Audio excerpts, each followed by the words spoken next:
Assalamualaikum warahmatullahi wabarakatuh. Yang terhormat Bapak Agi Ahmad Ginanjar MPD selaku dosen pengampu mata kuliah Bahasa Indonesia. Alhamdulillahilbadi ilhadi ila bayani mahyai rosadi amada arbaba nuhawarosama samsa bayani fisudirul ulama. Puji beserta syukur mari kita panjatkan pada Allah yang Maha Ghafur yang mana telah memberikan kita nikmat iman dan nikmat Islam. Salawat beserta salam semoga terlimpah curahkan pada junjungan alam Habibana wa Nabiyana Muhammad Sallallahu Alaihi Wasallam, pada keluarganya, sahabatnya, dan pada kita selaku umatnya.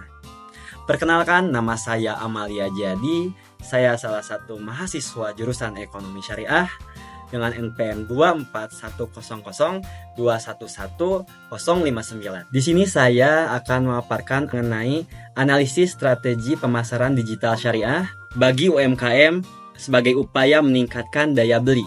Islam merupakan cara hidup ataupun maqasid syariah yang mengajarkan manusia menuntun kepada jalan yang benar, serta mengajarkan manusia antara dunia alam dengan alam semesta dan hubungan antara moralitas, politik, serta ekonomi dan pun yang lainnya. Adanya konsep pemasaran syariah itu didatangkan dikarenakan adanya kesenjangan ekonomi konvensional sehingga melahirkanlah sebuah ekonomi syariah yang menumbuhkan sebuah kemaslahatan bagi sesama. UMKM sangat tersebar luas di Indonesia ini karena UMKM tersebut hadir di Indonesia sebagai penopang yang sangat signifikan, yakni 97% UMKM menjadi penyumbang yang signifikan dalam penyerapan tenaga kerja, yang mana UMKM tersebut adalah seorang pengusaha yang membuka suatu lahan pekerjaan sehingga menyerap beberapa orang-orang menganggur ya di Indonesia. Dan selanjutnya 61% kontribusi UMKM terhadap PDB, dan itu setara dengan 9,500 triliun. Jadi bisa dibilang hari di Indonesia itu adalah dari UMKM tersebut.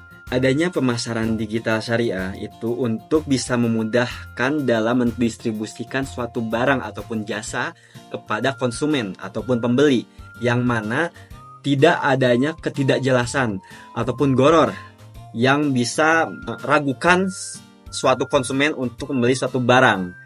Dan proses pemasaran syariah harus sesuai dengan akad ataupun prinsip-prinsip dalam etika dalam Islam, yakni dalam konsepnya itu adalah ada keberkahan dengan keuntungan.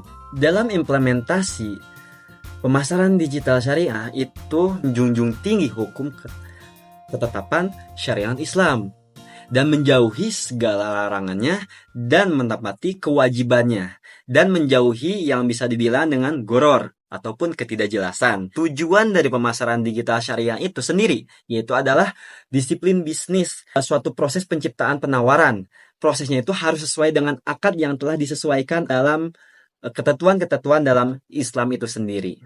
Adapun hasil yang telah saya telah kembali bahwa pemasaran yang efektif, pemasaran digital syariah dengan menumbuhkan suatu personal branding, sehingga kita mencari suatu value dalam suatu barang tersebut, kita meningkatkan personal kita untuk bisa memasarkan suatu barang tersebut.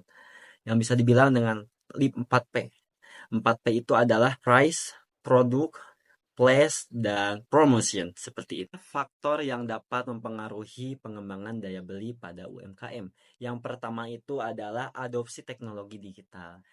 Dengan perkembangan yang semakin pesat, kita harus bisa menyesuaikan dengan zaman tersebut, apalagi dengan teknologi yang ada.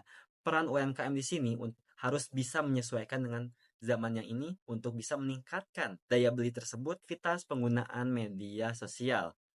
Jadi dalam memasarkan suatu produk tersebut, kita harus bisa menggunakan dengan kreatif, membuat suatu konten yang bisa berisikan sebuah promosi, edukasi yang memberikan ketertarikan pada konsumen yang kita tuju ataupun pasar yang kita tuju. Strategi bisnis yang efektif. Jadi sebelum kita memasarkan suatu produk, kita alangkah baiknya itu mencari strategi bisnis yang efektif dalam mempromosikan barang. Sebelum kita memilih suatu kualitas dalam suatu barang tersebut, kita harus memilih model apa yang akan kita ambil dalam pemasaran yang akan kita jalankan, seperti itu. Inovasi dan kreativitas dalam promosi. Jadi, dalam memasarkan, kita harus bisa menginovasikan suatu barang tersebut. ATM, amati, tiru, dan modifikasi. kita melahirkan suatu inovasi yang berbeda dari produk yang lain. Kita harus bisa memasarkan dengan cara yang lain, membuat konten yang sangat menginspirasi orang-orang supaya bisa membeli barang yang kita jual. Sekian dari saya, mohon maaf ada kesalahan dan terima kasih. Hasbunallahu wa ni'mal wakil. Wassalamualaikum warahmatullahi wabarakatuh.